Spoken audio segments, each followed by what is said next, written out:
ne ssentebe w'ekyalo namulabyeko ndowooza agenze owulira abakulu mwenna mu biti byammwe munzikirize sijja kumenya kiti kya buli muntu madamu nsanyusa okulaba okukyayinja kukuvunaana edda bamemba mwenna aba bali kyewuunya nsanyusa okubalaba nsanyuse nnyo ebyaddala ndi musanyufu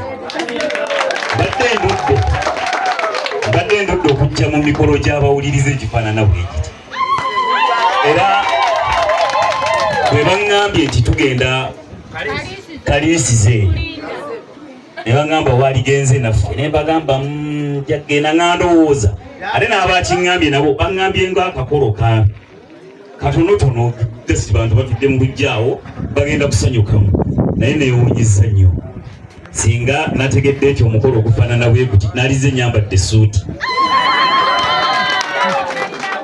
naye wano mmalirawo kakati njagala kwebaza sirina bigambo bingi byakubagamba olw'obudde bugenze ate n'ebyokukola bikyali bingi njagala kubeebaza ensonga esooka lwaki mbeebaza njagala kubeebaza olw'okusitula ekitiibwa kyaffe nga Reediyo Buddu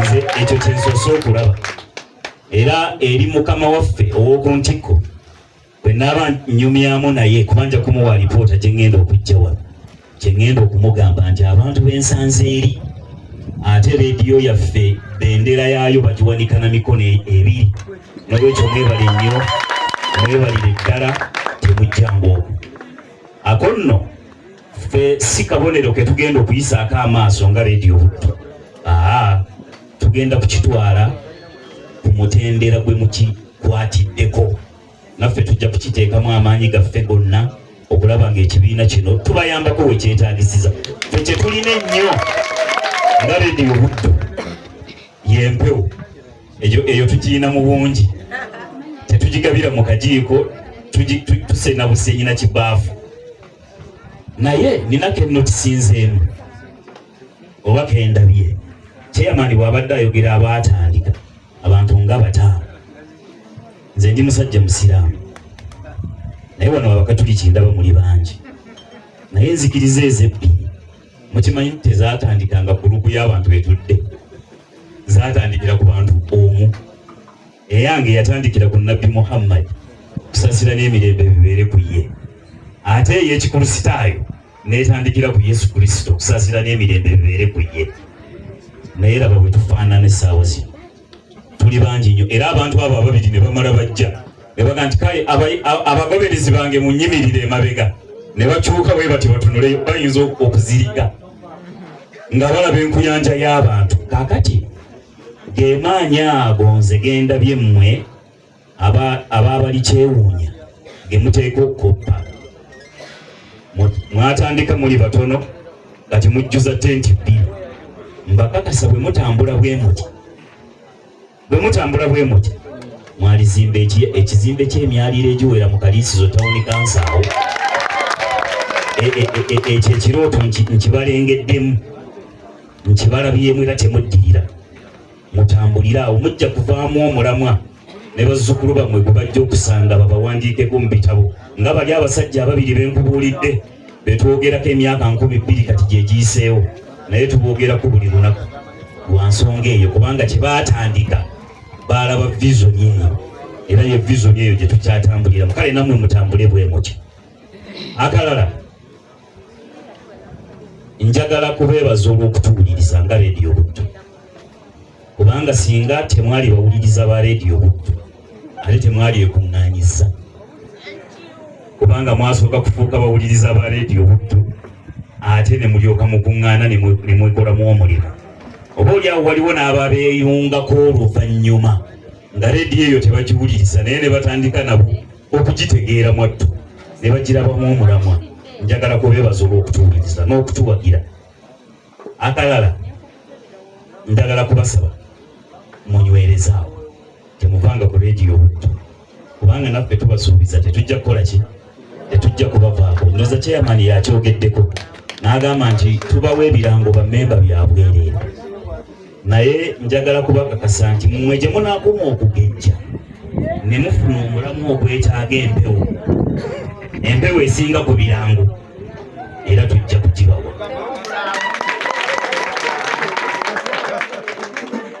Ate ndowooza kankitereezeemu, si tujja kugibawa, twagibawa dda mmwe mubadde tumukimanyi. Okujjako nga temugyetaaze bwetaaze. Kale n'olwekyo akasembayo nga mbeebaza, njagala kubeebaza olw'okujjayo omulamwa gwa leediyo Buddu ey'omuntu wa bulijjo.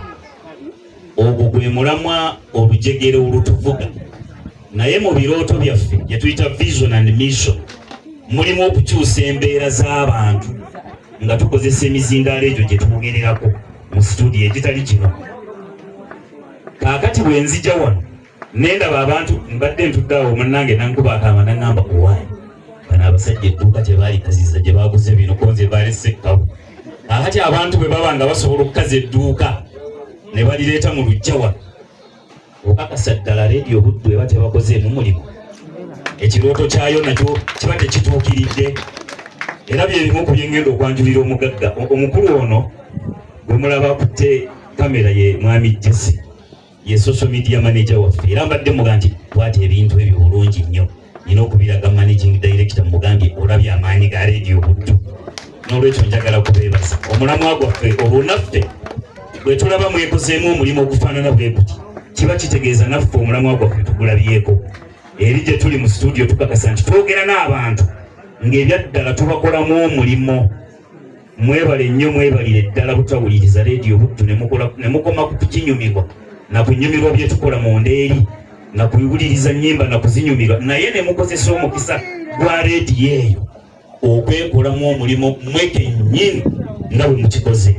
Ekyo nno kyanjawulo ate si kya bulijjo, mukitwalire awo. Mwebale nnyo, mwebalire ddala. Njagala kufundikira n'obubaka bwa chairman, nyongereza ku chairman w'ekyalo ayina ke yayogedde ne kannyumira. Chairman yabagambye nti omwaka tugumazeeko, abantu bangi babadde basanga bannaabwe nabaga kuliko omwaka. Waliwo yakiŋŋambye ne mugamba mbadde nwanagana nagwo, nze mbadde ndi ku byange nga n'omwaka kutambula byagwo, guweddeko era nkyatambula byange. Naye nina abantu babiri be nabadde njogera nabo ne ŋŋamba kangezese, nnyinza okuba nga nze ndowooza obubi. Ne mbuuza omu nti wamma omwaka gubadde gutya? Omuna ŋŋamba neetaaga okufuna ekitaamu okubirowoozaamu, siyinza kuwa ansa yankomeredde. Ne mbuuza omulala, oyo ye yabadde straight forward yayanguye, naŋŋamba omwaka gubadde mubi nnyo. Ne mubuuza lwaki oga nti gubadde mubi? Naŋŋamba omwaka gubadde mubi kubanga gubadde gwa bwavu. Twabadde mu tawuni e Masaka nga tuli waggulu mu kizimbe kyaffe, n'ensonga ku kizimbe kituddiridde. Ne muga nti omwaka gwa 2025 gubadde gwa bwavu okusinziira ku ggwe. Kiri ekizimbe 2024 kyali kikyo, naga tekyali kyange. Mbuga ndaga ekyobugagga kyo ekyakuvuddeko mu mwaka gwa 2025 nga kyali kikyo mu 2024, olyoka ogende nti gubadde gwa bwavu nga takirina. Ne mubuulira ebintu bingi, naye nammwe kangabaneko nammwe ebimu ku byo. Oba oli awo mujja kukyusa akatambi n'okwekubagiza kwobadde weekubagiza, mutandike okusiima Katonda, kubanga Katonda buli lukyatukolamu ebintu naye nga tetubissaako birowoozo byaffe. Ebimu ku bye namubuuzizza, namugambye nti olina abaana, nti ye mu mwaka guno gwe tufundikidde ofiiriddwako bameka nga talina. Ne mugamba bameka b'olwazizza n'omala ewiiki ku kitanda ng'abaana baabo omu ku bo bonna oba bombi nga balwadde nga talina. Ne mugamba olina omukyala, nti ye yalwaddeko n'omala omwezi ku kitanda ng'omukyala mulwadde, nti nedda yafudde nti waali mulamu. Ne mugamba olina ebiyungo, amatu, amaaso, emimwa, ennyindo, amagulu, emikono, byonna obirina, nti ye wayingira nabyo 2025, nti ye n'ofuluma nabyo 2025, nti ye. Ne mugamba kati nno ebyo byonna bwe mbikugambye mu mwaka guno gwe gw'oyisa omubiri, waliwo afiiriddwamu abaana oba omwana, waliwo afiiriddwa omukyala oba omwana, waliwo alwazizza omukyala oba omwana, waliwo afuniddemu obulwadde nga tebugenda kuwona, bwe bugenda n'okumujja mu bulamu bw'ensi eno, baakamutemye mu mwaka ogwo gwe tufundikidde. Waliwo ayayingira ng'alina amagulu 2 n'emikono 2, afulumye alina kimu oba byombi nga talina. Waliwo gwe twaguyingira ng'awulira, afulumye tawulira, n'ebirala gye twakomekkereza ng'akkiriza nti omwaka gubadde mulungi. era nkakasa naawe weekuba mu ttooki ku ebyo bye njogedde ojja wunzikanga oba musiraamu ojja kugamba nti alhamdulillah. Bw'onooba toli ng'oli mu kulisitaayo ojja kukuba akabonero kyamani nembye ate bw'oba olinamu kasente waliyimba n'ekitambiro kya mmisa. Kaakati abantu tuvuma omwaka ne twevuma ebiseera ebiyiseewo kubanga tuba tetubitaddeeko birowoozo Katonda byakoze mu ffe. Kyova olaba ne tuwunzika nga tetumwebazizza. Fe abasiraamu Katonda yatugamba mu Qur'an nti munsabe, bwe munansaba nja kubaanukula. Bwe nnaabaanukula ne mukakasa nti mbaanukudde bye munsabye munneebaze. Kaakati wulira akanyuma ke kasembayo nti bwe munanneebaza mumanyi kye yayogerako awo? Yagamba nja kubongera. Naye obadde okimanyi nti ako kenjogeddemu emabega batono mufe abeebaze ebyaddala nodda mu kasonda ewuwo oba ku ppiro yo noga nti naye Mukama nkwebaza olw'omwaka guno oguyise onkozeemu omulimu. Byesifunye bingi byembadde njagala naye ate byensigazza ng'abalala obibagjeeko ebyo byo bingi. Kati Katonda anaakwongera atya nga n'akatono kakuwadde okumwebaza kagaanye. Olimu omwaka gubadde mubi nze sigulabanga nako. Omanyi abafudde, omanyi abafiiriddwa, omanyi abalemadde, abalala bafiiriddwa bizinesi zaabwe nnyingi. N'olwekyo lubeerera tusiimenga Katonda era tumwebaze. Mukkirize nga bwe babagambye twazze dda naye tutudde wano olw'omukwano ogwabali kyewuunya.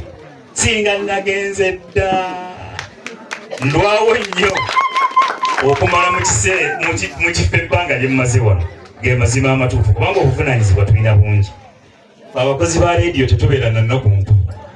Abamu mumanyi n'okulowooza nti tetulwala, abalala mumanyi n'okulowooza nti tetufiirwa.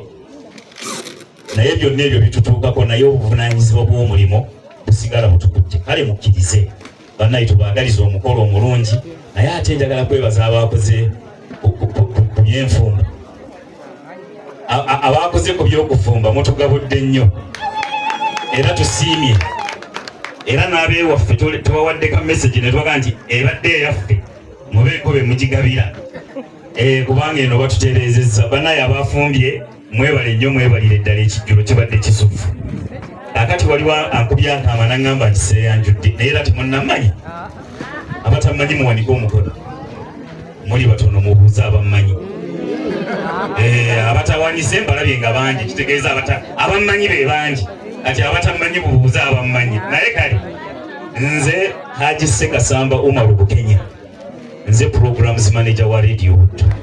Nze nvunaanyizibwa ku bigenda ku mpewo ku Radio Butto. Nze nkola programu eya Kinanjo kya Nkimizi ey'ebyobufuzi ku Lwomukaaga. Era nze mbeerako akawungezi ssaawa emu paka ssaawa bbiri. Si buli lunaku naye obw'olumu bwe mba nga nnina benjagala okunyumya n'ab'emboozi. Yenze omukulu ono namubanjulidde dda ye mukulu Jesse Mukwaya, ye social media manager waffe. Ate omukulu oli awanike abawanikireko ye Ndawula Albert, muzzukulu wa Nviiri. Mumutegedde abeera nnyo mugaffe ku Bebbere ne mu programs endala. Kale twagala okubeebaza olw'omukolo guno na byonna bye mutuwadde olunaku lubadde lulungi. Mwebale nnyo, mwebalire ddala. Tubaagaliza emikolo gitambule bulungi. Amiina. Mukama ddemu atusisinkanye ng'ate tuli balamu. Mwebale nnyo, mwebalire ddala.